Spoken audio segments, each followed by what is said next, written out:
Pet Patrol, Protector of the Pack. Today I am privileged to have with me John Goodwin. John is Senior Director, Stop Puppy Mills for the Humane Society US.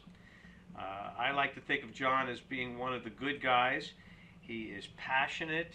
He is an incredible resource for those of us who want to put those 10,000 puppy mills out of business. John, welcome to the show. If you could introduce yourself to our audience and tell them a little bit about your background and your passion, and then I have a whole bunch of questions for you. Well, thank you very much, Alan. And it's a pleasure to be here with you. You're a leader on this effort in New Jersey to stop the sale of puppy mill dogs. And you have a good national reputation. All of the animal advocates respect the work you're doing, and I'm first and foremost among them in respecting what you're doing up there. A little background on me. I've been at the HSUS for 16 years now. Most of that time I spent in the animal fight campaign, but I recently was able to join our Stop Puppy Mills campaign as the senior director, and I'm working with a fantastic group of individuals who are doing it to help further this cause, to get those dogs out of those filthy and miserable places that we call puppy mills. Let me ask you a question because I think a lot of folks do not realize how bad the problem really is. If you had to look at numbers, how many puppy mills are there in the United States? Typically, what area of the country and states are they from?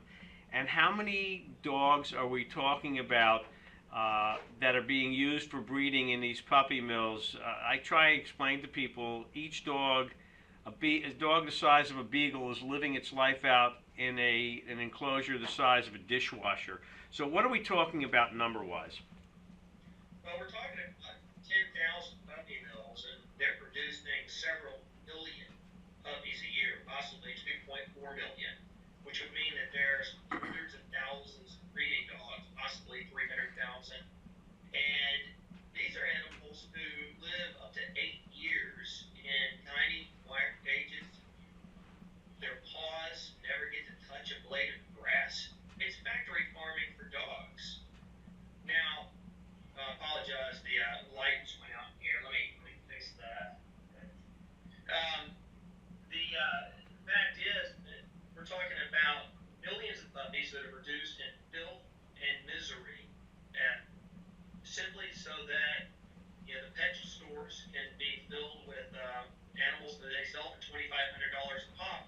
Never mind that the animals that are down the road, there are animals who will be killed if they don't have a home to go to, that are just looking for a family to join and to love.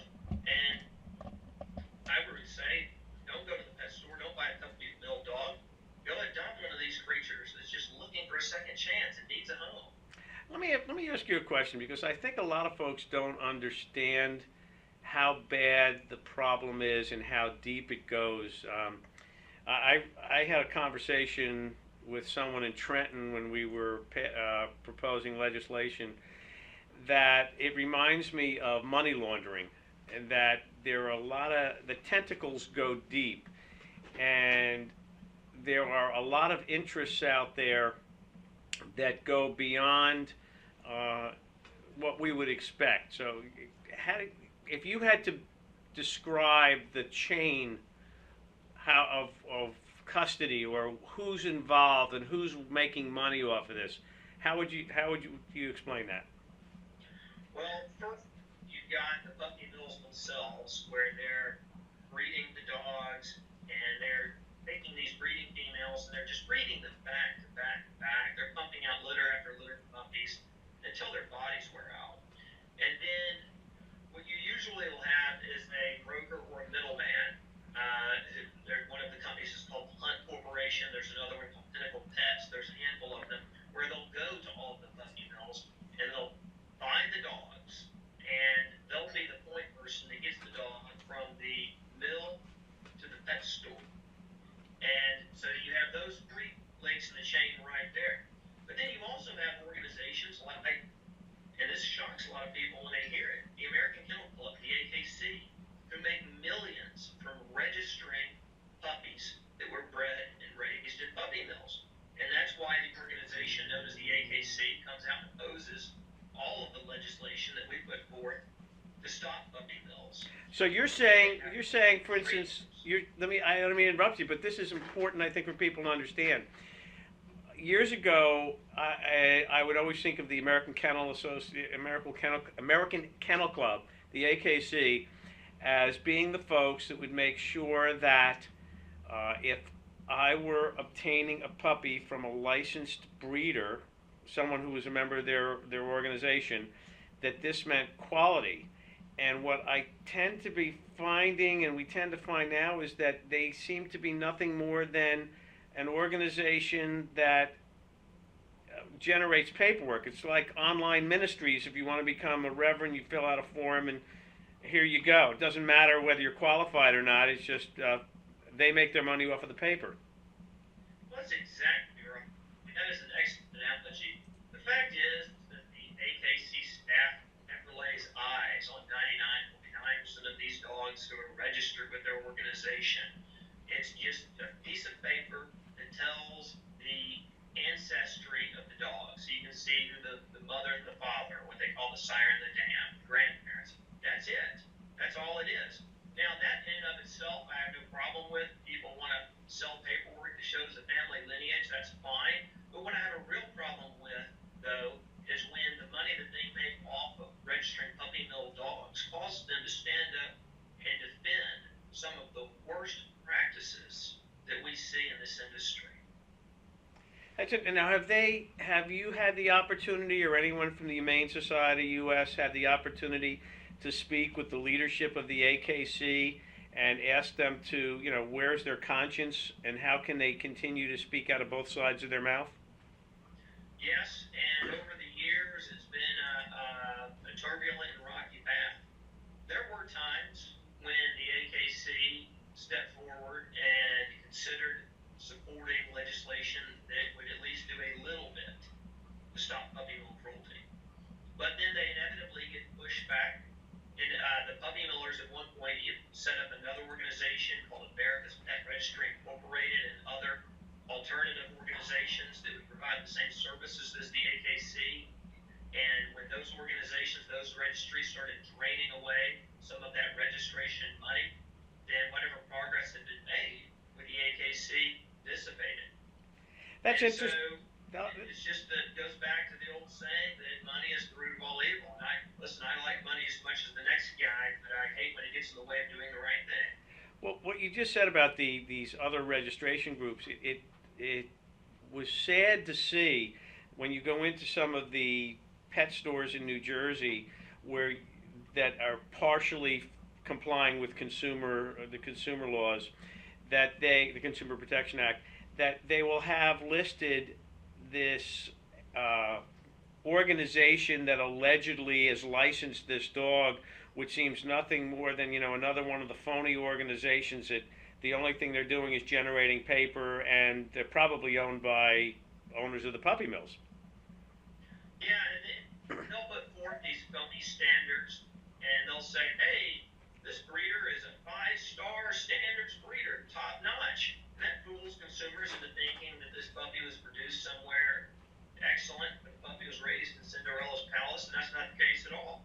This is just these guys slapping each other on the back and giving each other rewards and then engaging in the same old dirty business that they've been doing, raising dogs in factory farm-like conditions, wearing these breeding mothers out as they're bred over and over again until their bodies wear out. It's a miserable industry. Oh, well, when we get back, we're going to take a quick commercial break, but when we get back, I want to talk to you about the breeders, about what they have to say, how they're connected, how they transport animals and underage animals and the problems that they have, and also where else are we running into problems, not just the stores, but where else these puppies are being sold and the negative impact that, from your opinion, that it might have on consumers. We're going to take a quick commercial break, and then we will be back with John Goodwin from the Humane Society. When it's time for Jersey Mike's to give a sub some sizzle, this is the way.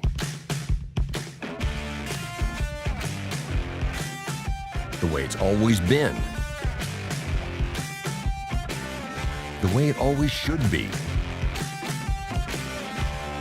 the way it always will be. Because that's just the way it's supposed to be. Jersey Mike's. Be a sub above.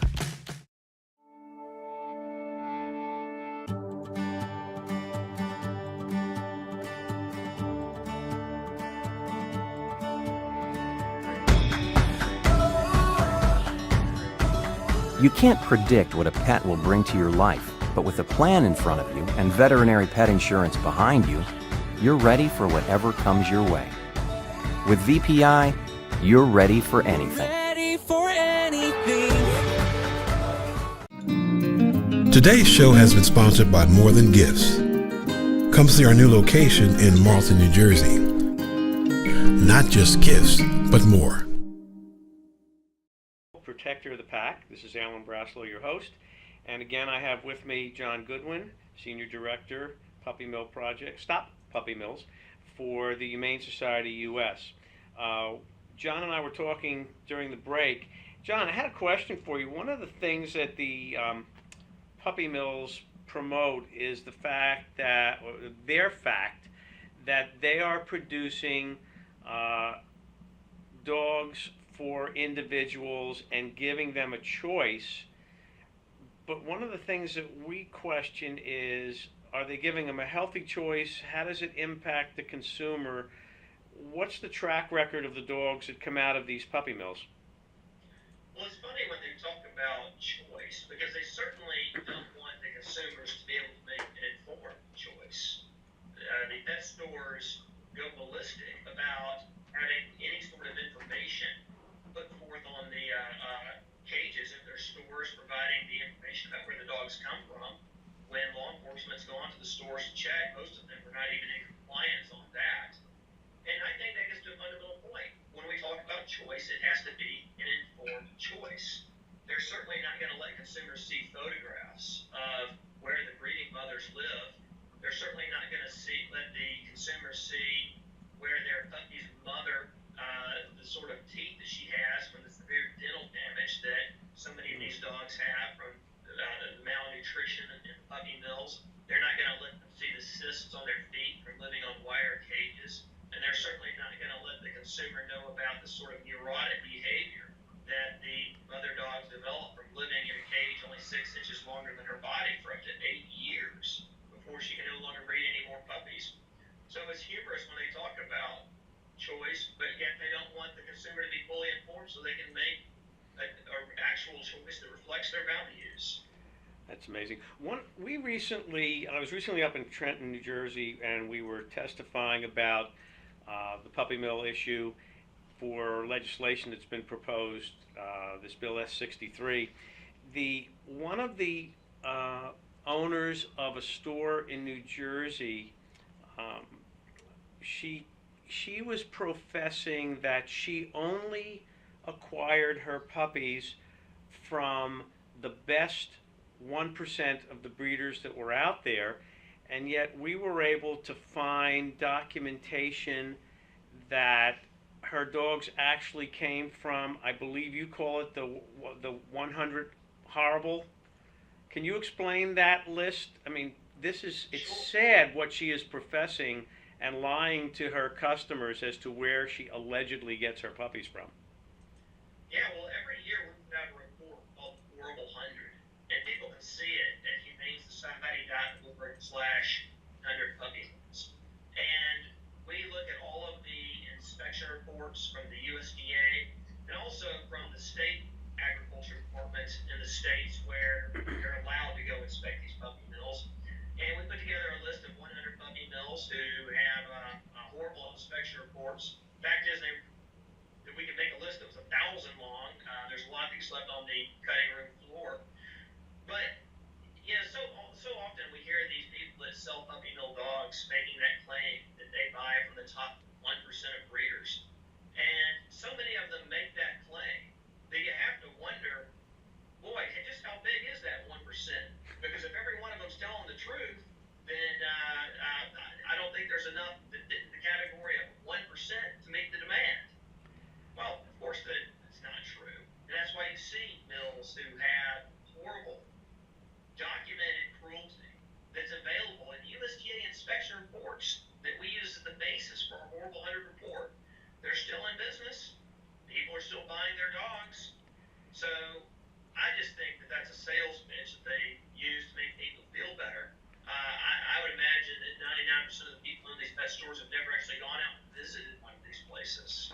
That's interesting.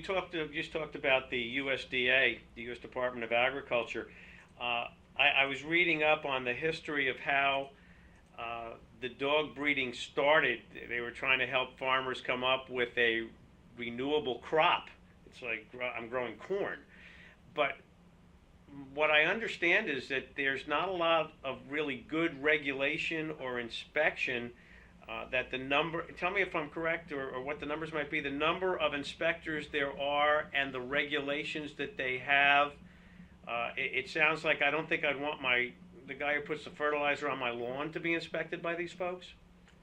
Yeah, I mean, we're about 100 inspectors to cover the entire country. So that's problem number one. Wow. All right, and they're not looking at just puppy mills.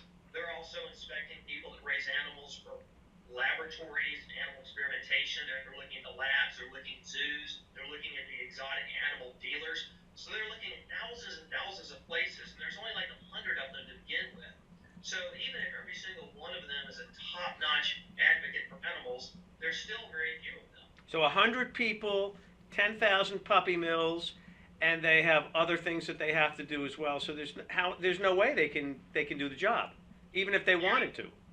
That's right. So only about 2,000 of the puppy mills are even the USDA license. There's like 2,000 there, but it comes out to about 10,000 establishments when you take all the zoos and exotic animal breeders and lab animal breeders and everyone else that's covered. But then when we're looking at these USDA inspection reports, they categorize offenses or violations into several different categories. The most severe offenses would be direct. The less severe would be categorized as indirect.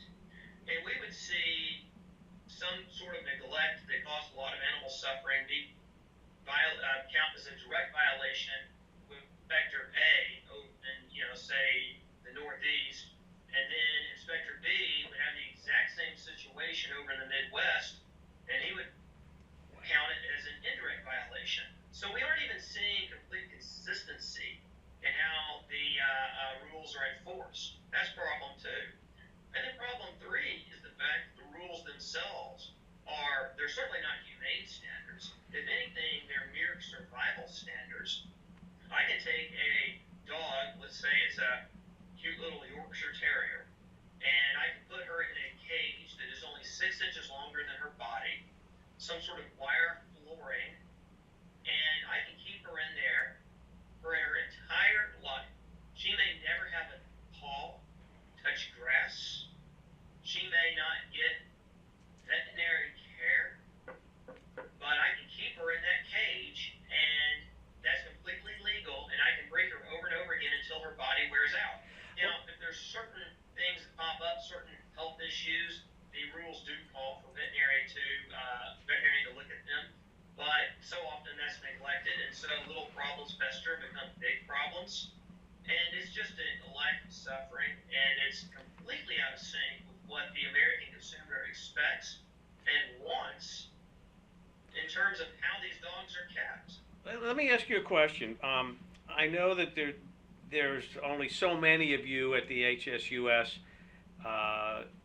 You're spread thin as well. What type of progress are we making on banning the sale of puppy mill dogs across the country? I know that we're doing well here in New Jersey.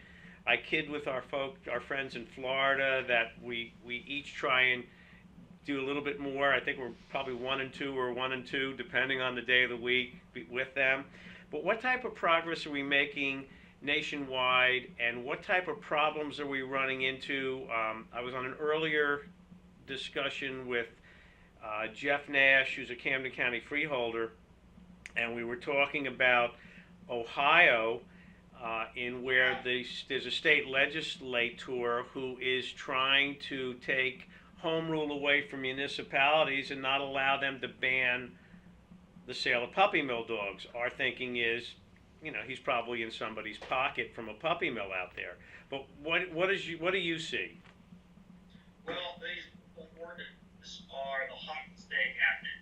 We've got some incredible advocates in states like New Jersey, Florida, California, and some other, who are getting these ordinances on the book that stop the sale of puppy mill dogs they'll go a little further and also prohibit outdoor sale, flea markets, and places like that where some unlicensed puppy will sell the dogs. The people who profit from selling puppy mill dogs are going ballistic about this. And so now they're trying to push legislation in various states to strip communities of their right to have their own animal protection laws that reflect the local community values. It is an assault on local government. And there is a big battle in Ohio right now. The sponsor of the bill, of the amendment that would strip these of their right to have their own animal cruelty laws that are stronger than what the state passes. The sponsor of this amendment is from the area of the state where the corporate headquarters plant is, which is which is the largest chain of pet stores selling commercially raised puppies. We're going to be going all out to defeat this language.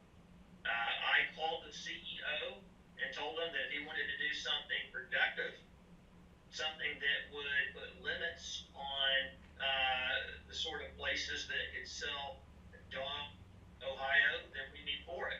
But that this was not the way to go. Our overture was rejected. And so off to battle we go. And good. Hopefully the good guys will prevail.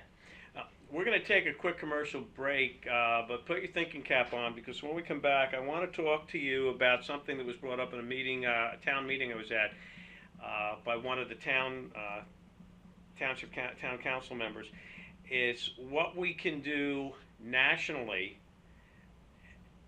just like we're trying to do things on a state level, but maybe there's something we can do nationally which would prevent these types of businesses from existing. We have RICO for corruption. Maybe we need something along that line. We're going to take a quick commercial break. This is Alan Braslow, and we'll be back with you and John Goodwin in.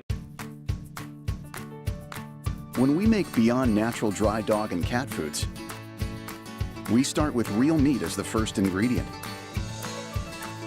We leave out corn, wheat, and soy. And we own where our dry food is made. 100%.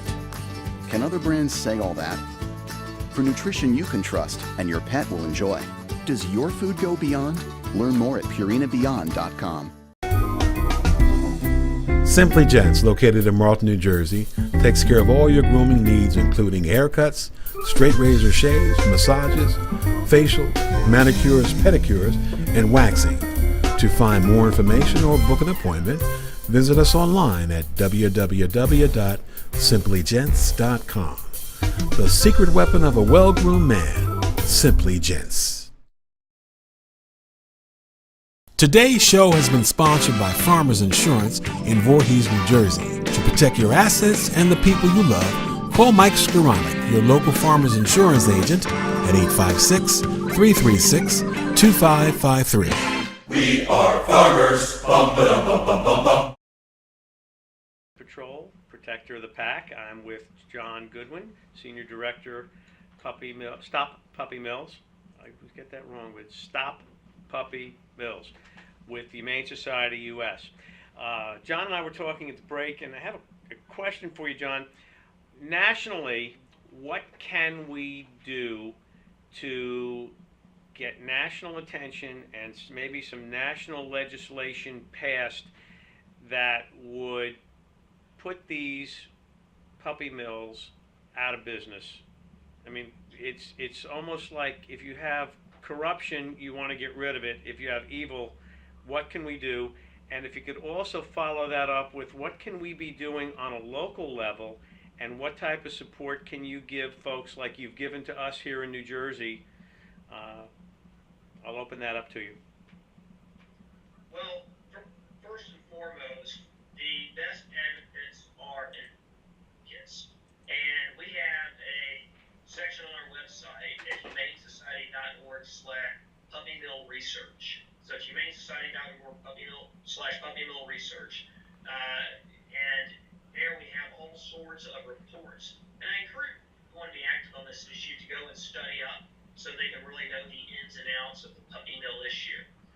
Then take that information, that knowledge, and relay the information to elected officials. Certainly at the local level, where we we've seen so many of these excellent ordinances enacted, also at the state level, because the state considering a excellent bill that would, if passed, really curb the sale of puppy mill dogs in New Jersey. But also, we need to be communicating this information through all lawmakers. At the end of the day, you can divide the puppy mill industry up into two parts. There's the part producing the animals, and there's the part where they're selling the animals. And progress on both fronts requires an engaged citizenry demand that our elected officials put in place the policies that reflect the humane values.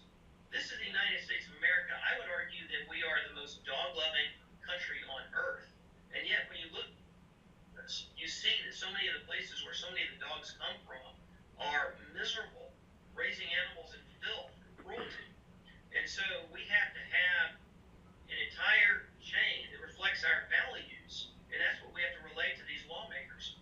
Now, So the education issue, I guess the education issue, John, is not just, the education issue is not just our legislature. But the standards that they have are, so we've got to get pressure on the USDA to dramatically enhance those standards. The HSUS and the ASPCA and the Lakers law firm submitted 260 pages of evidence to the USDA, a petition filled with all of the reasons why every aspect of these commercial kennels has to be changed. We need to get pressure on the USDA, make those changes. I know a lot of times we see petitions on site with special interests. Are you doing anything along that line at the Humane Society US, putting together a petition that can go nationally, that we can then address each of our representatives and senators, and other folks could do the same thing from their states?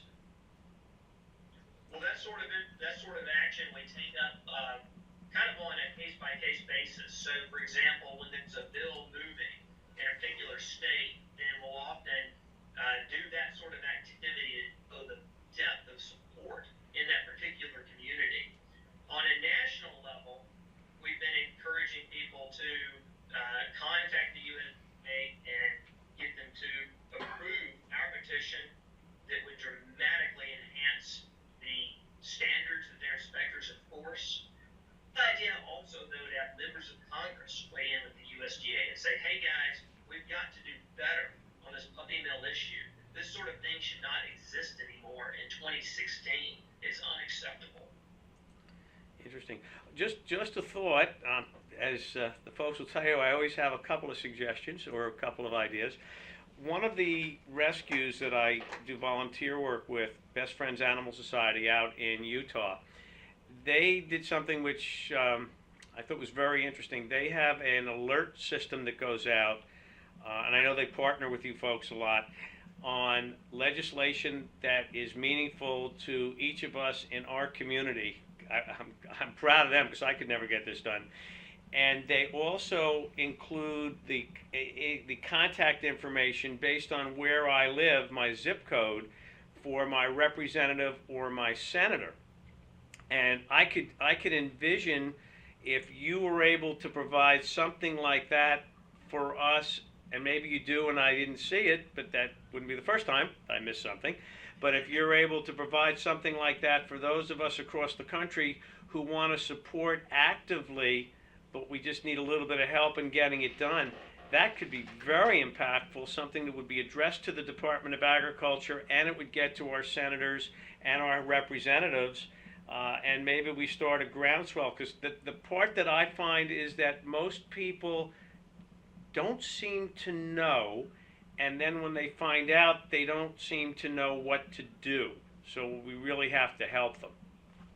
Yeah, exactly right. And our people can sign up and receive alerts from us, and then also many of the alerts are posted on the website as well. Of course, it's a lot of information that's on the site because we're dealing with issues in all 50 states as well as some national issues.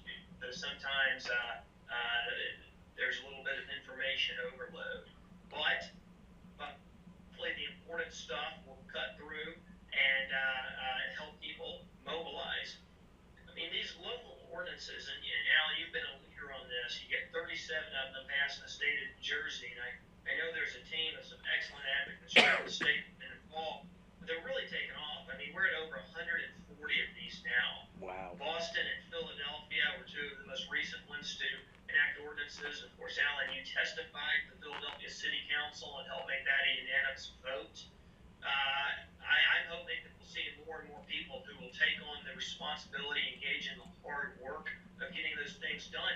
that shows a groundswell support at the local level, and then we build up from there. Interesting. Good point. So I guess the key that we can do out here to help support the good work you're doing is to continue to encourage individuals locally to educate their friends and family, and also educate their local town officials on the importance of passing these bans, because if you cut down the desire for a product, they can stop manufacturing it, and that helps put them out of business. That's exactly. I think you make the fundamental point. You know, over here at HSUS, we have a team, professional staff, and we work very hard and put in very many hours a week. But we don't have any more hours in the day than anyone else does. And so we rely on an army of animal advocates around the country who we can work in concert with to become an unstoppable force that can really solve these problems. All of these problems are solvable. We are in a world now where Ringling Brothers no longer use elephants in circuses. 2 years ago, if you told me that we would have reached that point today, I wouldn't have believed you.